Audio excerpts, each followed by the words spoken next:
I was in Thailand earlier this year visiting Dr. Amporn in Phordek and going to the schools that he's established in Bangkok to help the kids that live in the slums of Bangkok and actually elsewhere in Thailand.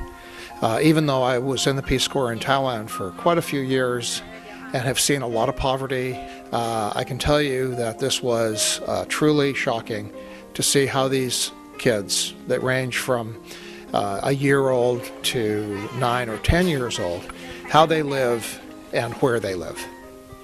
You know, first got there, we went to his school.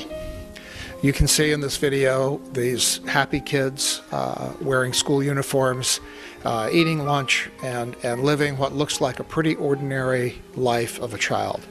But let me tell you what their life's like when they go home. And you can see the slums and the kinds of housing that they live in. These kids live in basically little more than cardboard boxes, hovels put together with 3 or 4 pieces of wood. There's no sanitation. There's no bathroom.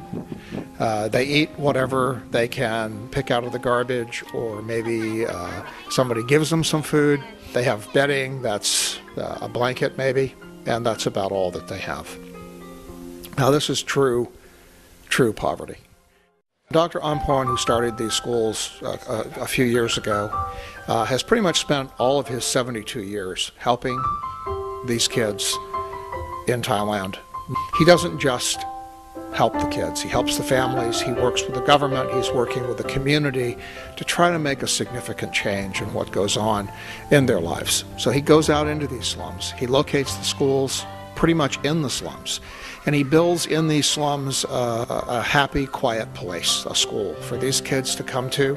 They can walk to the school in the morning, they get clean clothes, they get a bath, they get at least a couple of meals a day.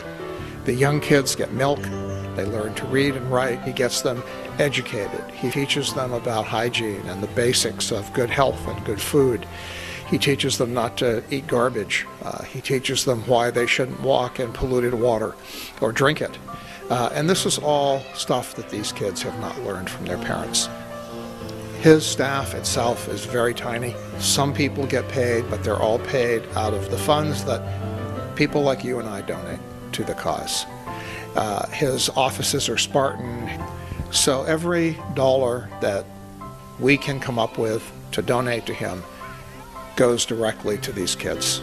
There's almost nothing spent on the administrative overhead, and the money really goes to help these kids.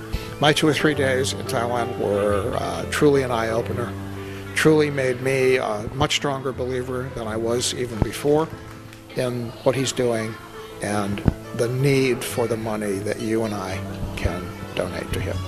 So I urge you to consider making a donation. The information is on this website, and help these children get a better life. Thanks.